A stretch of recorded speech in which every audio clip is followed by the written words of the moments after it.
Good day, all.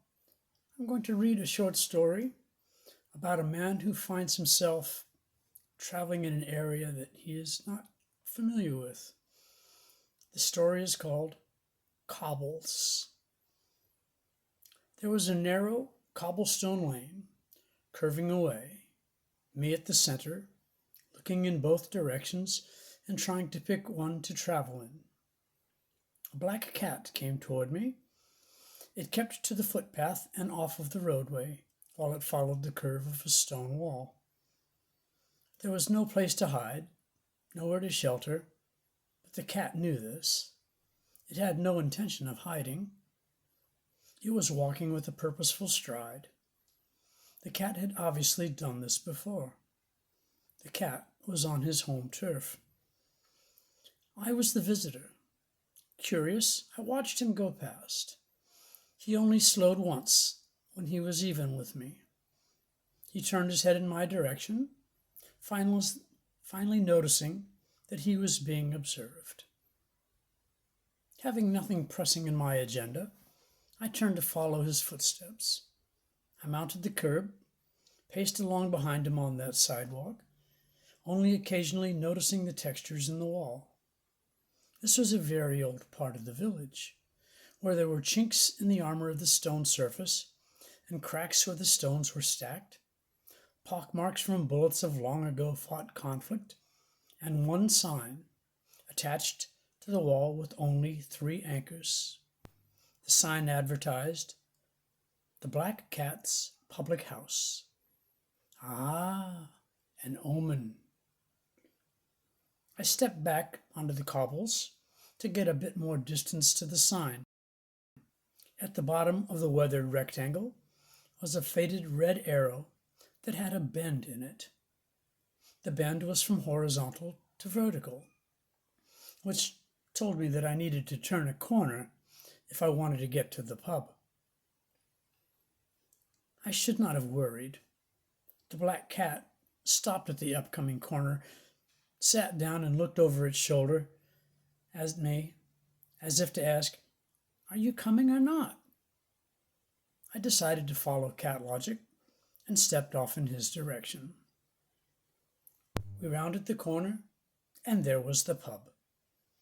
It was ancient looking, a whitewashed affair, with weathered boards, shutters at the windows that had probably not been closed in decades, and of course, the English ivy winding its way up the walls.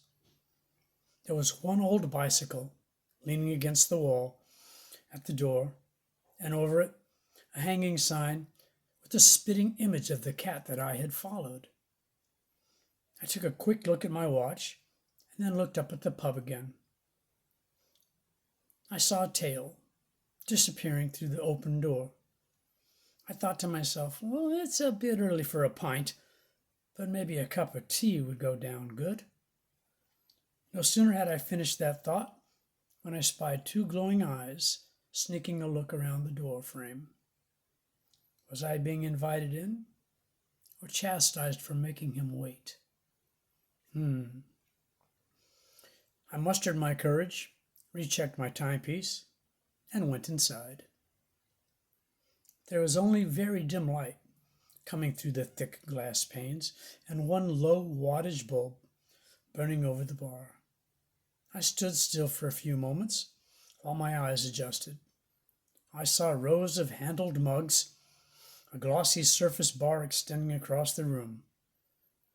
A small selection of wine glasses hung overhead, and there were bottles stacked against the back wall.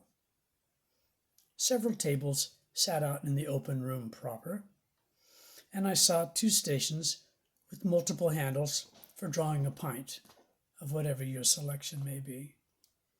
I saw no cats. I didn't see the publican until he spoke to me. Before I could even form a question, and before being asked one, I was suddenly met with a low purring sound from the end of the bar, and the beer smith said to me, "Yep, this place be his, just as it has been for generations for those who came before." I thought my mind was being read, but he continued, "Same first question Every visitor here asks. I thought I'd save you the wind." I told him I appreciated that info, and then did ask if it was too early for a beer. He glanced up and down at me and said, "Well, you look of age."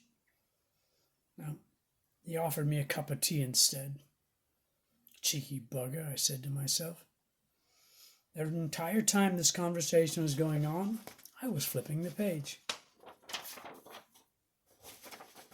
And the black cat sat like he was statuary, not blinking, no tail whipping. I couldn't tell if he was even breathing. He was that still. The bartender caught me glaring at the cat. He put the kettle on and confided in me that Obi was playing with me. "Obi?" I asked. "Yeah, stands for old bastard. Speaking of which, if you're out to be here for a while, you might try that ale. Old bastard is brewed 3 doors down.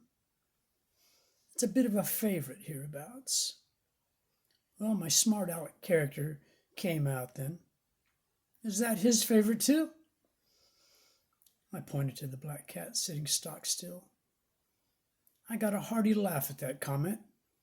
Then the kettle whistled, and in short order, bulk tea was placed in the teapot, and boiling water added, and a cozy placed over the top. While the tea steeped, I was regaled with the history of the pub, the surrounding area, and the generations of black cats that had owned this establishment. Apparently, the original owner was in place before the street was even paved, and there had always been a cat in this pub. Tea in hand, and being polite, I asked the bartender for his name. "Just call me Cobbles," he said. "Everyone here does, and since I grew up on them, it's only fitting." About then I saw Obi nodding his head in agreement. The publican then went and wet the back of his hand and drew it across the top of his head and both ears. He twisted his mustache, rubbed his nose, all very cat-like behaviors, and I grew suspicious. To soothe my nervous thinking, Cobbles drew me a pint of that local favorite beer. He told me it was on the house, but something kept nagging me. "Say, Cobbles, just how long have you been here at the Black Cat?" "Long as I can remember, my friend, and longer than there have been paving stones in that street out front. It feels sometimes like 7 lifetimes, eh, Obi?" A sly wink was sent my way from 2 directions by 2 feline personalities. Old bastards indeed. The cobbled lane curved away from the public house, but I found my feet staying on the walkway. I didn't meet any more cats as I continued my walk. I moved with a relaxed gait, a stray cat strut. But I swear I could hear cats laughing in meow speak at every footfall as I moved along the cobbles. I wish you a good day, Thomas said.